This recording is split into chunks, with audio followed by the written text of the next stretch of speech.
വാഴു പറയുന്ന ഞാനാകട്ടെ, കേൾക്കുന്ന നിങ്ങളാകട്ടെ, നമ്മളാരും മലക്കുകളല്ല, മഅ്സൂമീങ്ങളല്ല, പ്രവാചകന്മാരല്ല, നമ്മളെല്ലാവരും പാപികളാണ്. വാഴു പറയുന്ന ഞാനാകട്ടെ, കേൾക്കുന്ന നിങ്ങളാകട്ടെ, കുല്ലു ബനി ആദമ ഖത്താഉൻ വഖൈറുൽ ഖത്താഈന അത്തവ്വാബൂ. ആദമിന്റെ സന്താനങ്ങൾ മുഴുവനും പാപം ചെയ്യുന്നവരാ, എല്ലാവരും തെറ്റ് ചെയ്യുന്നവരാണ്. ചെയ്യാത്ത ആരുമില്ല, എല്ലാവരും ജീവിതത്തിൽ പാപം ചെയ്യുന്നവരാടോ. പക്ഷേ പാപം ചുമക്കല്ലേ. ഏറ്റവും നല്ലവനാരെന്നറിയോ?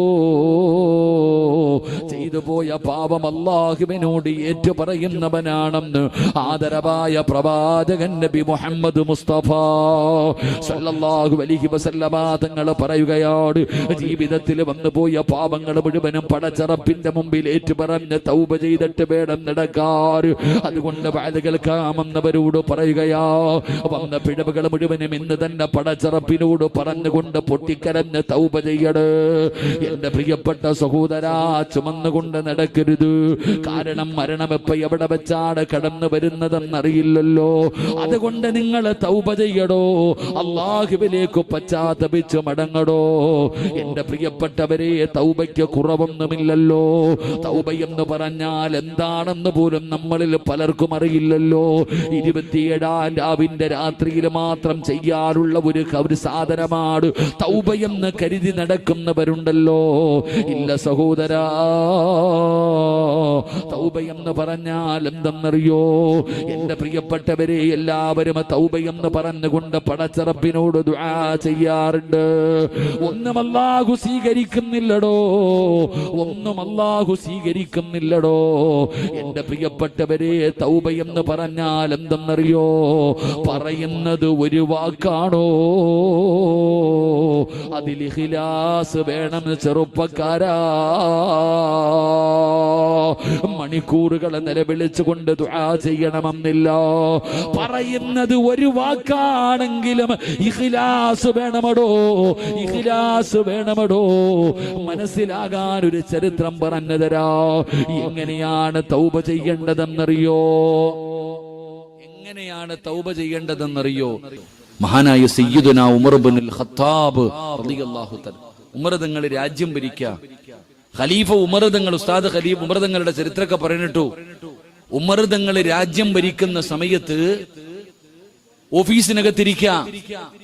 ഉമർ തങ്ങൾ ഓഫീസിനകത്തിരിക്കുമ്പോ ഒരു കുടുംബക്കാരൻ കാണാൻ കയറി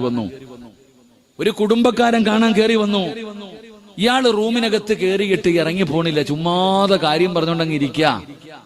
കുറച്ചു കഴിഞ്ഞപ്പോ ഉമർ തങ്ങള് ആ കത്തിച്ചു വെച്ചിരുന്ന വിളക്കം അണച്ചു കളഞ്ഞു. പെട്ടെന്ന് ഇയാള് വൈലന്റായി. നീ എന്താ എന്നെ പരിഹസിക്കുന്ന ഉമർ? എന്തിനാ വിളക്കണച്ചേ? ഉമർ തങ്ങളുടെ നേരെ കടന്നിട്ട് കുടുംബക്കാരൻ വല്ലാത്ത ബഹളം. ഉമർ ഇബ്നുൽ ഖത്താബ് റളിയല്ലാഹു തആല അൻഹു പറഞ്ഞു, സഹോദരാ, ഈ വിളക്കിനകത്തൊഴിച്ചിരിക്കുന്ന എണ്ണ ഉമറിന്റെ വീട്ടിൽ നിന്ന് കൊണ്ടുവന്നതല്ല, ബൈത്തുൽ മാലിലെ പൈസ കൊടുത്തു വാങ്ങിച്ചതാ. എടാ, നീ എന്നോട് കുടുംബകാര്യം പറയുമ്പോ ഈ വിളക്ക് കത്തിച്ചു വെച്ചാ ഞാൻ നാളെ അള്ളാന്റെ അടുക്കൽ കണക്ക് പറയണമെന്ന് പേടിച്ചിട്ടാ ഞാൻ അണച്ചത്. അള്ളാഹു ഈമാൻ തരുമാറാകട്ടെ. പച്ച മലയാളത്തിൽ പറഞ്ഞാൽ, പള്ളിയിലെ പ്രസിഡന്റോ സെക്രട്ടറിയോ ഖജാഞ്ചിയോ കമ്മിറ്റിക്കാരോ പള്ളിയുമായി ബന്ധപ്പെട്ട വിഷയങ്ങൾ ചർച്ച ചെയ്തുകൊണ്ട് അല്ലെങ്കിൽ കണക്ക് നോക്കിക്കൊണ്ട് കമ്മിറ്റി ഓഫീസിനകത്തിരിക്കുമ്പോ ഒരു കുടുംബക്കാരൻ കയറി കല്യാണം വിളിക്കാൻ വന്നതാ. ഓൻ പോണില്ല, അവിടെ തന്നെ ഇരിക്കാം. ഓൻ അവിടെ ഇരുന്ന് സൊറ പറഞ്ഞുകൊണ്ടിരിക്കുക, എഴുന്നേറ്റ് പോകണില്ല. ആ സമയത്ത് ഇട്ടിരിക്കുന്ന ഫാൻ ഓഫാക്കണോന്നായി പറഞ്ഞതിനർത്ഥം. അള്ളാഹു കാക്കുമാറാകട്ടെ. ഓഫാക്കുന്നത് പോട്ടെ, ഇന്നത്തെ മനുഷ്യന്റെ അവസ്ഥ എന്തെന്നറിയോ? എന്റെ പൊന്നാര സഹോദരങ്ങളെ, നമ്മുടെ പള്ളിയുടെ ബാത്റൂമിന്റെ മുമ്പിൽ കിടക്കണ ചെരുപ്പിന്റെ മൂക്ക് വെട്ടിയിട്ടിരിക്കുക, അടിച്ചോണ്ട് പോകാതിരിക്കുക. അള്ളാഹു കാക്കുമാറാകട്ടെ.